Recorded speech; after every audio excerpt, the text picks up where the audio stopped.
오늘 아침 우리에게 주시는 하나님의 말씀입니다. 구약 성경 잠언 9장 13절부터 18절까지를 한 절씩 교독하겠습니다. 잠언 9장 13절에서 18절입니다. 미련한 여인이 떠들며 어리석어서 아무것도 알지 못하고 자기 집 문에 앉으며 성읍 높은 곳에 있는 자리에 앉아 자기 길을 바로 가는 행인들을 불러 이르되 어리석은 자는 이리로 돌이키라. 또 지혜 없는 자에게 이르기를 도둑질한 물이 달고 몰래 먹는 떡이 맛이 있다 하는도다. 그 어리석은 자는 죽은 자들이 거기 있는 것과 그의 객들이 수올 깊은 곳에 있는 것을 알지 못하느니라. 아멘. 최근 들어 우리가 자주 듣는 그 표현 중에 거짓 뉴스, 가짜 뉴스, 페이크 이런 단어들을 요즘 많이 듣지요. 우리 미국의 대통령께서도 종종 페이크란 말을 참 많이 사용하시고 또 실제로 요즘 우리가 듣는 많은 이야기들 속에 사실과 다른 그런 내용들이 굉장히 많습니다. 이게 다행인지 불행인지 다 우리가 만든 첨단 문명에 좋지 않은 부정적인 열매 중에 하나라고 생각을 합니다. 옛날에는 좋은 소식도 빨리 전해지지가 못했고 물론 나쁜 소식도 빨리 전해지지가 못했었죠. 그런데 지금은 좋은 소식이든 나쁜 소식이든 순식간에 전 세계로 퍼집니다. 우리는 미국에 살고 있지만 한국에서 무슨 일이 일어나고 있는지를 실시간으로 듣고요. 또 한국에 있는 분들도 미국에서 일어나는 일들을 실시간으로 듣습니다. 그러다 보니까 가끔 이제 재밌는 일도 있죠. LA에서 산불이 났는데 우리 동네 전화해가지고 거기 괜찮냐 뭐 이렇게 물어보시잖아요. 많은 것들이 섞여 있는 속에서 우리가 무엇이 옳고 무엇이 바른지를 잘 분별할 수 있는 지혜가 그 어느 때보다도 아주 중요한 시대를 우리가 살고 있습니다.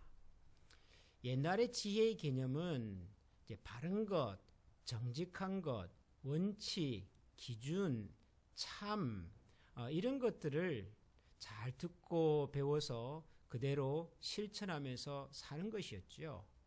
우리가 어려서부터 늘 듣는 아주 단순한 이야기들, 질서를 잘 지켜라 라든가 욕심내지 말라라든가 사람들이 많은 곳에서는 떠들지 말라라든가 다른 사람들에게 피해를 주지 말라라든가 이렇게 우리가 듣고 배우고 실천해야 될 좋은 것들을 듣고 그리고 그렇게 실천하면서 사는 사람을 꽤 좋은 사람, 바른 사람, 우리는 그렇게 보고 배웠습니다. 그렇게 하면 되지요.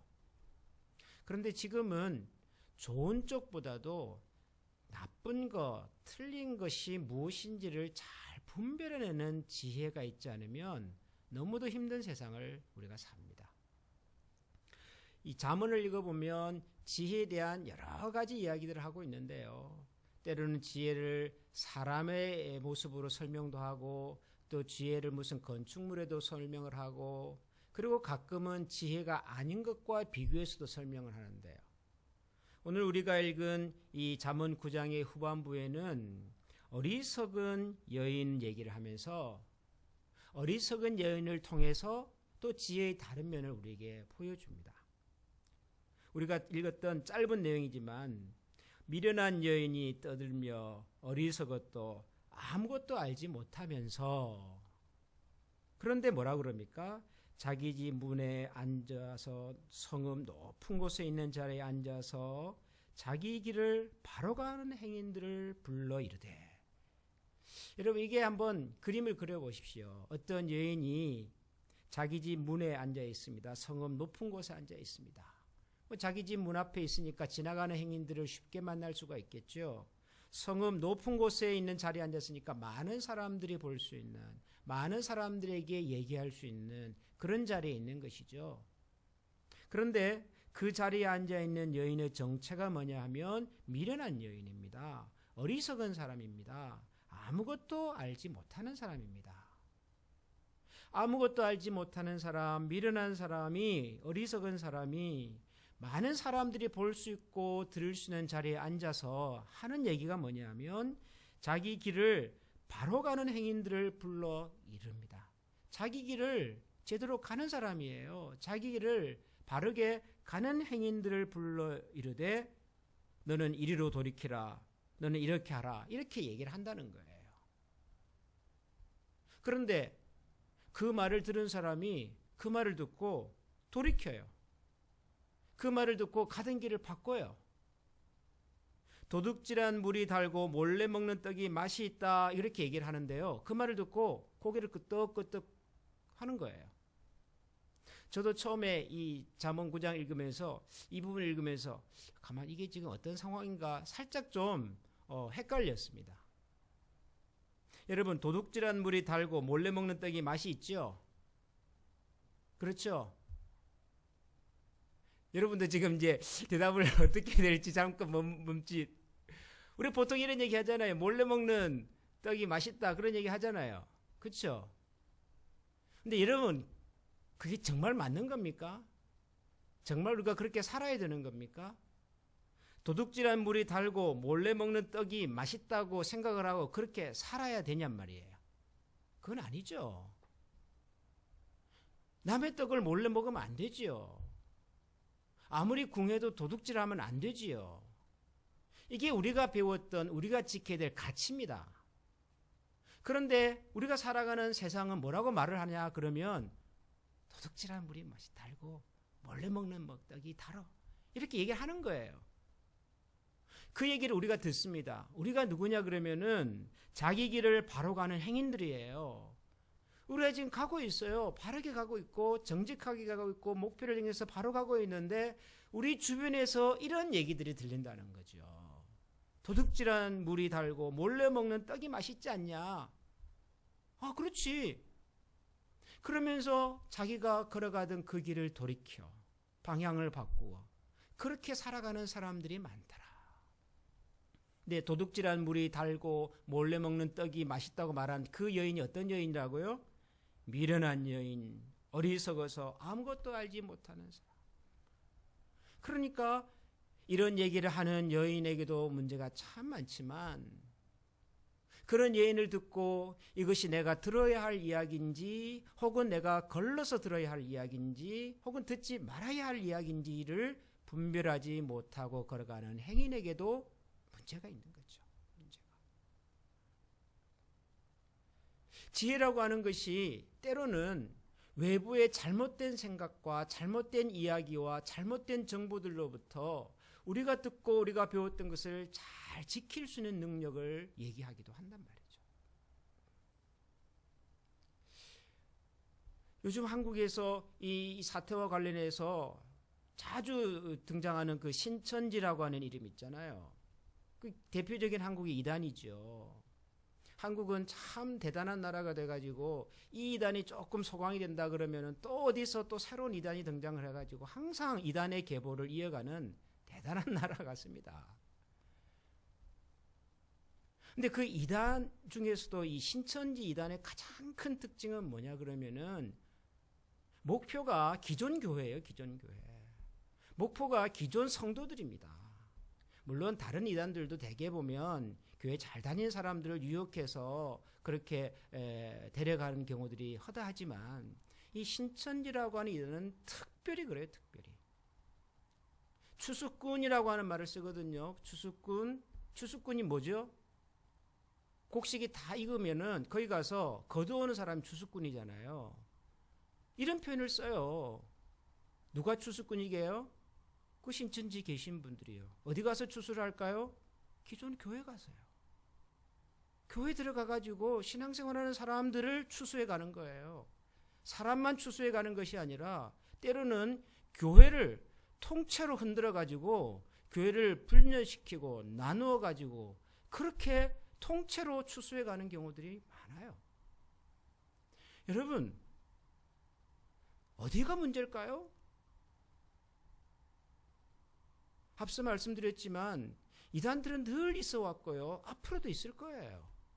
아마 앞으로는 더 심각한 이단이 등장할지도 모르죠.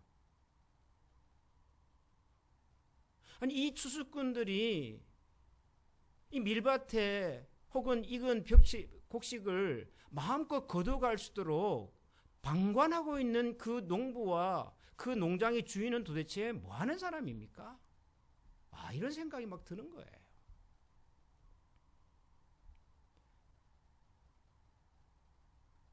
우리가 살아가는 세상이 우리에게 들려주는 이야기가 정말 하나님께서 우리에게 하신 말씀이 맞는지를 분별할 수 있는 지혜. 우리가 사는 세상에서 들려오는 많은 이야기들과 정보 속에서 그것이 과연 사실이고 사람을 살리는 이야기인지를 분별할 수 있는 지혜. 우리가 음식을 먹을 때도 이 음식을 먹을 수 있는 음식인지 먹어서는 안 되는 음식인지를 분별하는 것이 가장 기초적인 지식이어야 한다면 우리가 일상생활을 하면서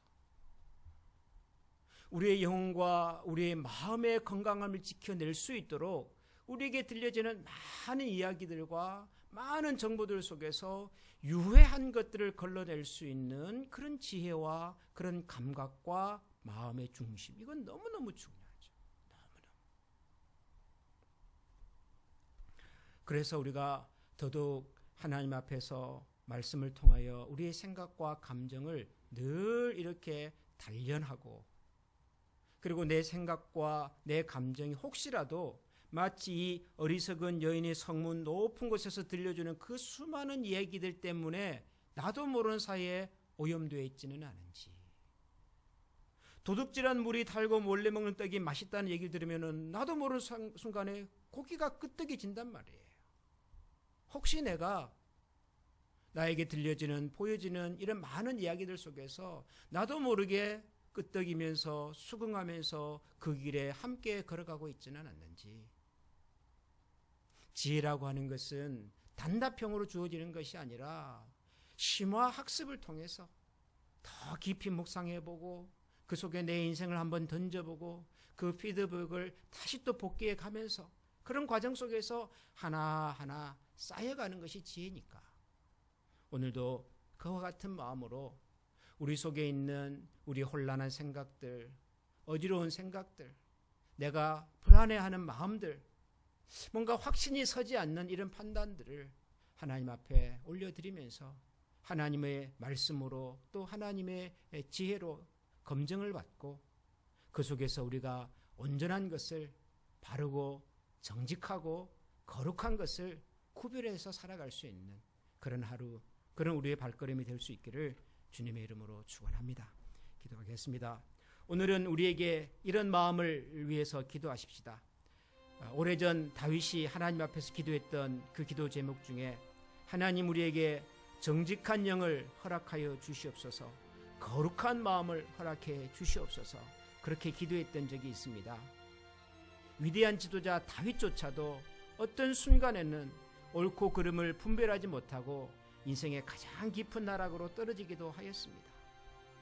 하나님, 오늘도 저희에게 정직한 영을 허락해 주십시오.